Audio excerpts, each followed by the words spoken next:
Let's go to State Rep Vernon Jones in Georgia. Hi, Vernon. How are you? Hey, Glenn. How are you? And hello to all your listeners. So tell us what's happening in the Georgia Senate runoff. I know the RNC has said that they're going to spend, I think it was $20 million in this, which is an enormous sum. There's probably going to be a lot more than that spent in these two races. What's happening on the ground? Well, first of all, Glenn, Georgia is the ultimate battleground state. This country either goes or stays if Georgia holds the line. I believe with all my might that we understand here in Georgia, we have to do what's best for this country. And I'm surprised that the Republican leadership throughout Georgia hasn't stood up taller and stronger in an effort to make sure that we have a fair, free, and transparent election here. And so all eyes are on Georgia. All hands are on deck. Money is important too, but those voters, Republicans, not. And I'm a lifelong Democrat, but I put my country before my party. And when I see what's happening with the left and Democratic Party, it's not good for this country. And I don't want Republicans to fall victim to politics that are being played by Democrats. Republicans have to remain unified, steadfast, and focused on winning this election, helping Senator Perdue and helping Senator Loeffler get reelected so there'll be a balance of power in Washington, D.C., or else this country will be destroyed over the next 4 years. Now, some conservatives are saying we need to sabotage the voting. We need to stay out of the vote.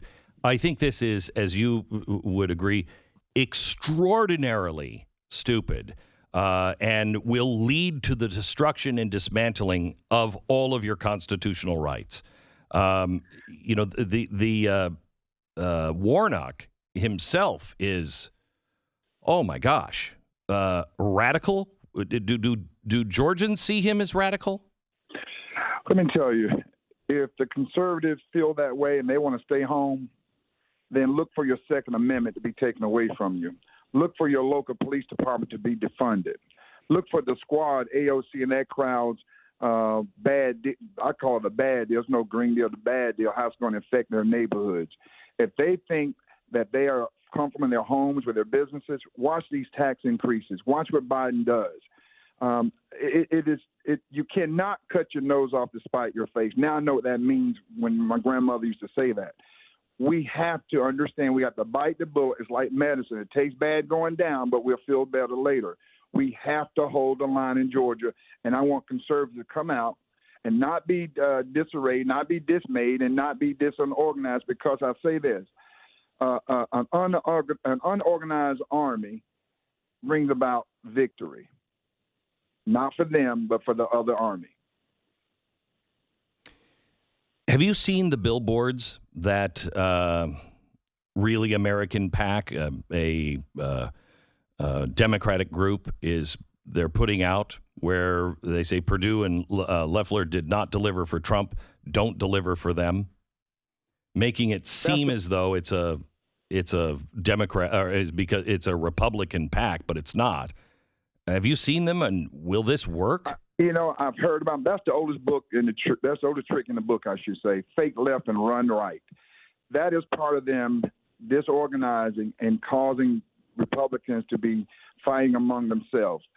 They have to set that aside and stay focused. Stay focused on holding the line, getting these two senators reelected, because that John Ossoff, or whatever his name is, that Reverend Warnock, they are in line with Antifa.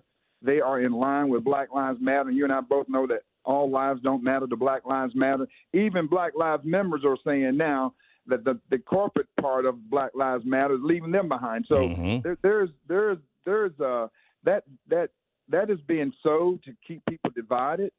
And I hope that's why I'm saying the leadership of this state has to come together, take a stand. This is about a fair and transparent election. If they take it this time and we lay down, we've lost our country. Donald Trump was the last man standing between chaos and community. And now, if the Senate goes, Glenn, this country goes. I asked you on election night, why are you still a Democrat? Well, I didn't leave my party. My party left me. But I can tell you this.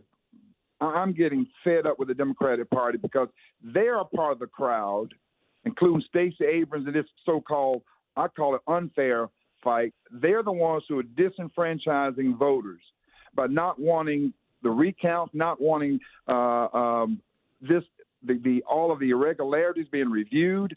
They're a part of disenfranchising black votes because many blacks voted for President Trump, and they want their vote counted as well. It doesn't matter what part I am. What matters is that I fight for what I believe in. I fight for people. But I will say this. I'm getting fed up with the Democratic Party. So stay tuned. State Rep Vernon Jones from Georgia. Thank you very much. I appreciate it, sir. This guy has... Got a deal. Thank you. You bet. This guy has been so brave the whole time. I mean, he came out and supported Trump a couple of years ago, I think it was. Maybe it was just a year ago. Time goes by so fast now, I don't even know what day it is. But he's been incredible the whole time. He has been, and he has no loyalty to party. Zero. I don't know. That's what I want. I want out of politicians. I want them not to be loyal to a party. I want them to be loyal to the ideas, the principles.